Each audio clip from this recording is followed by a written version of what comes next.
This is Bob Capetta from the University of Illinois at Chicago, and this is Math 121 Quiz Week 15 Solutions Part 1. The first question asks, given two complex numbers, z1 is 5 minus 5i, z2 is negative 2 root 3 minus 2i, express both in r cos theta plus I times sine theta form. Sometimes I call that r cis theta form. We need to visualize the complex numbers. So starting here at 0, 0, 5 in the real direction, negative 5i in the imaginary direction. So we're going to construct this. This is going to be the absolute value of that complex number, or r. And our goal is to find r and theta. Theta will be the angle measured all the way around. So here's r, and I'm going to just call this little angle here theta to make it simpler for us to work with. Now, this is a triangle. The length of this is 5 and the length of this is 5, so we can get r by using the Pythagorean theorem. So 5 squared plus 5 squared is r squared. Root 50 is r. Root 50, of course, is root 25 times root 2, or 5 root 2 is r. So that is the absolute value of the complex number 5 minus 5i. Now to find alpha, we're going to take tangent is opposite over adjacent. The length of this is 5, the length of that is 5. Tangent of alpha is 5 over 5, tangent of alpha is 1, alpha is 45 degrees. Now we're measuring from the positive x-axis and going counterclockwise. So you can see alpha is related to theta, so theta plus alpha is 360. Or alpha is going to be 315 degrees, or thinking of it this way, negative 45 degrees. So our goal was to express this complex number in r cos theta plus I sine theta form.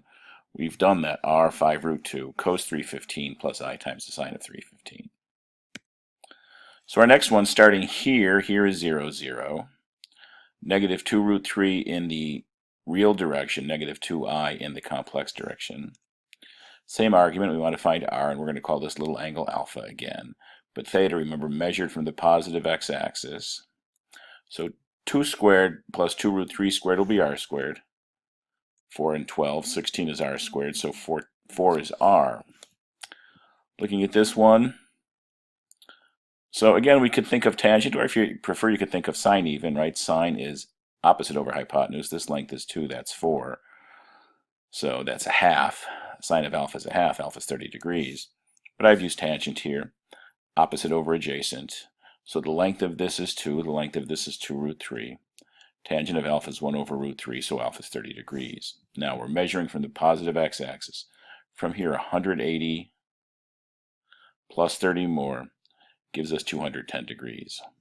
So our r is 4, cos 210, plus I times the sine of 210.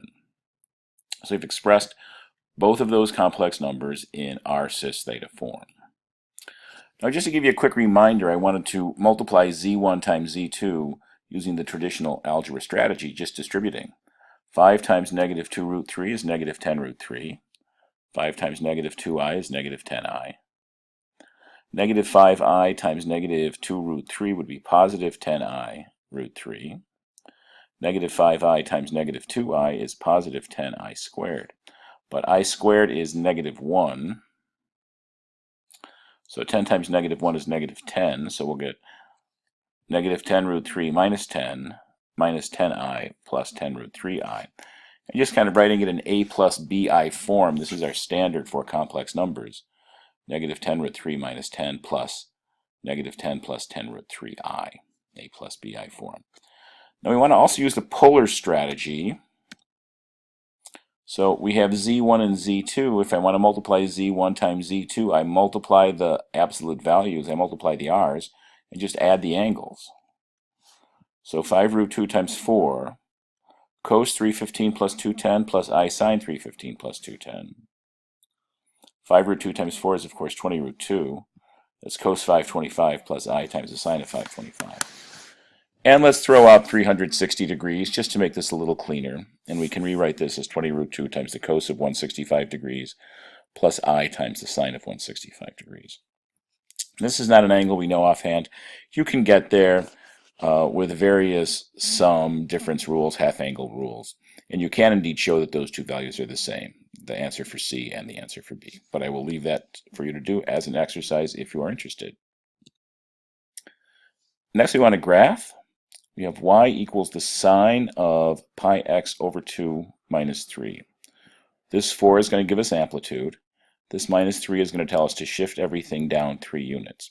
But let's focus on the pi x over 2. What's multiplying x is pi over 2. That tells us that we have pi over 2 cycles in 2 pi. So I want to see what one cycle will be. So I'm going to multiply this by the reciprocal of pi over 2, multiply this by 2 over pi, multiply that by 2 over pi. 2 over pi times pi over 2 is one cycle in what? The pi's cancel. 2 times 2, one cycle in 4. This is a sine function, so we know it starts at 0. So I'm going to start at 0. One cycle is going to end at 4. Amplitude indeed is 4 because of that multiplier. Then we're going to shift everything down 3 units. So let's take a look at our unit circle. This is what we have for the unit circle. The y values correspond to sine. My beginning point is 0, quarter point is 1, midpoint is 0, third quarter point is -1, end point is 0. We know that. But our amplitude is 4, so we're going to multiply all those numbers by 4. So the sine numbers are here for sine x, for 4 sine x, starting point, quarter point, midpoint, quarter point, end point.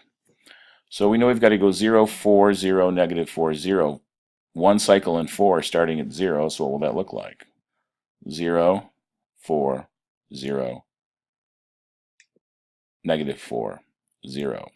So that takes into account our period and our amplitude. But there's one last thing that has to happen. Everything's got to get shifted down 3 units. So move this down 3 units, move this down 3 units, down 3 units, down 3 units, down 3 units. So you can see what that would look like. And then we connect those dots. That gives us one period of the sine function. But of course, we should always give at least 2 periods.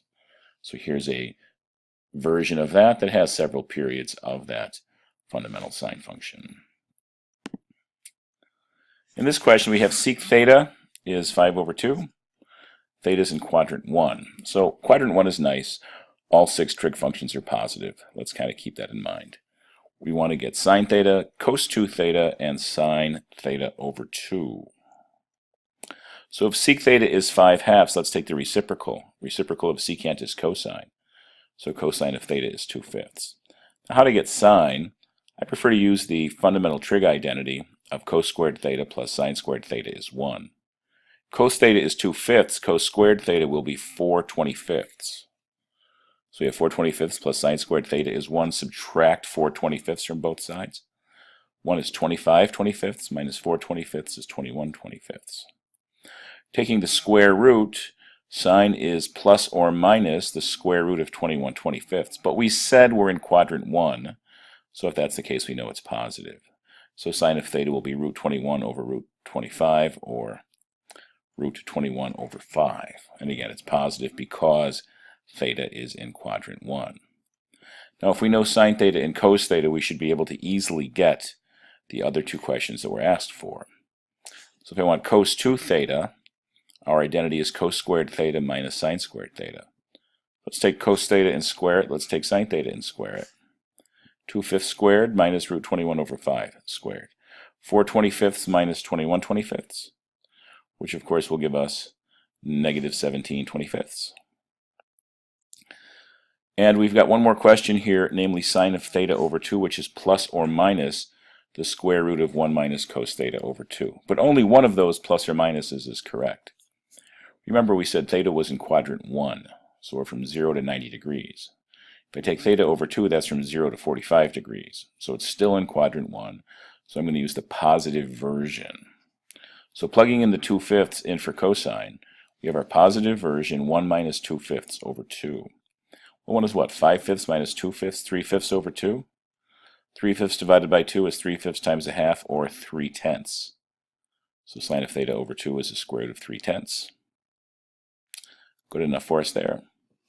Our next question is to sketch the graph of y equals log base 2 of x minus 3. I like to write the log on the left. And remember, that means 2 to the y power equals x minus 3.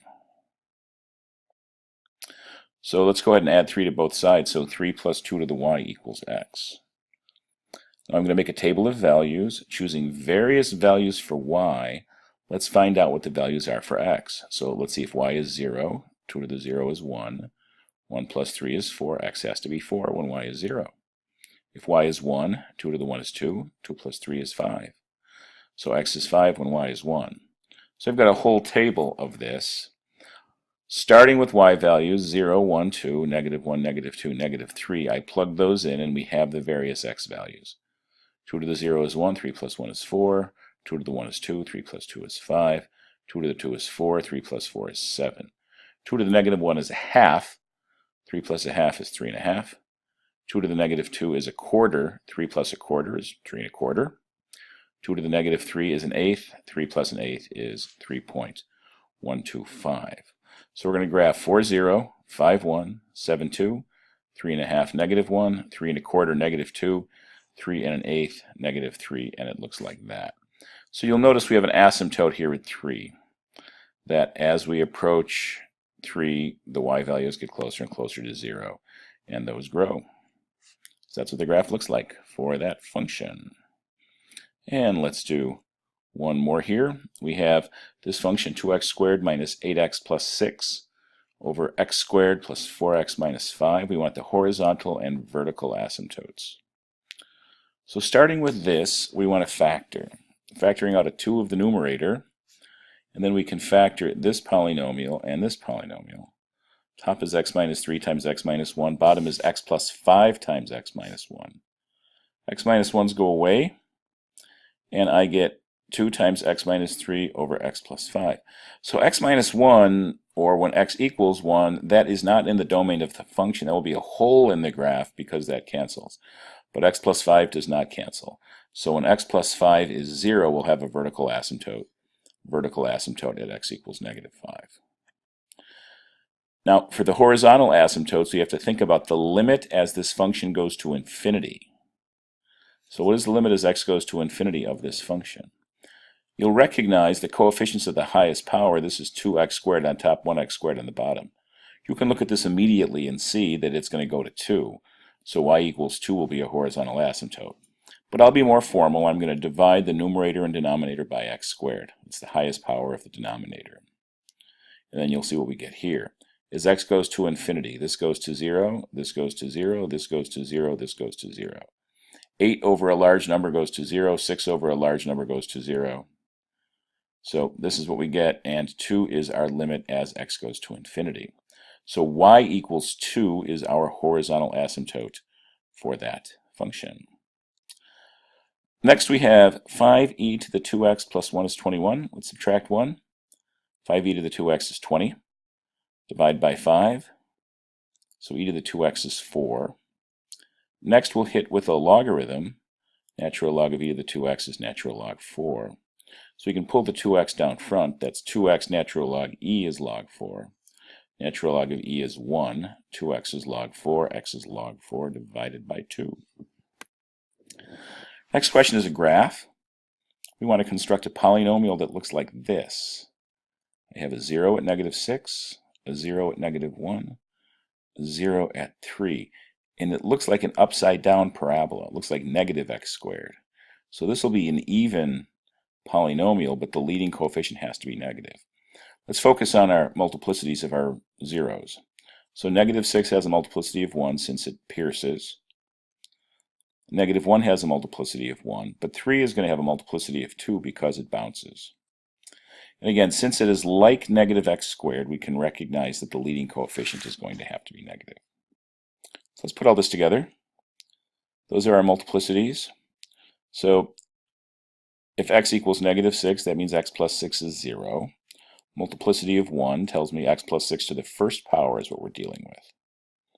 The next example, I have negative 1 with a multiplicity of 1, so x equals negative 1. X plus 1 is 0. Multiplicity is 1. We'll see x plus 1 to the first power.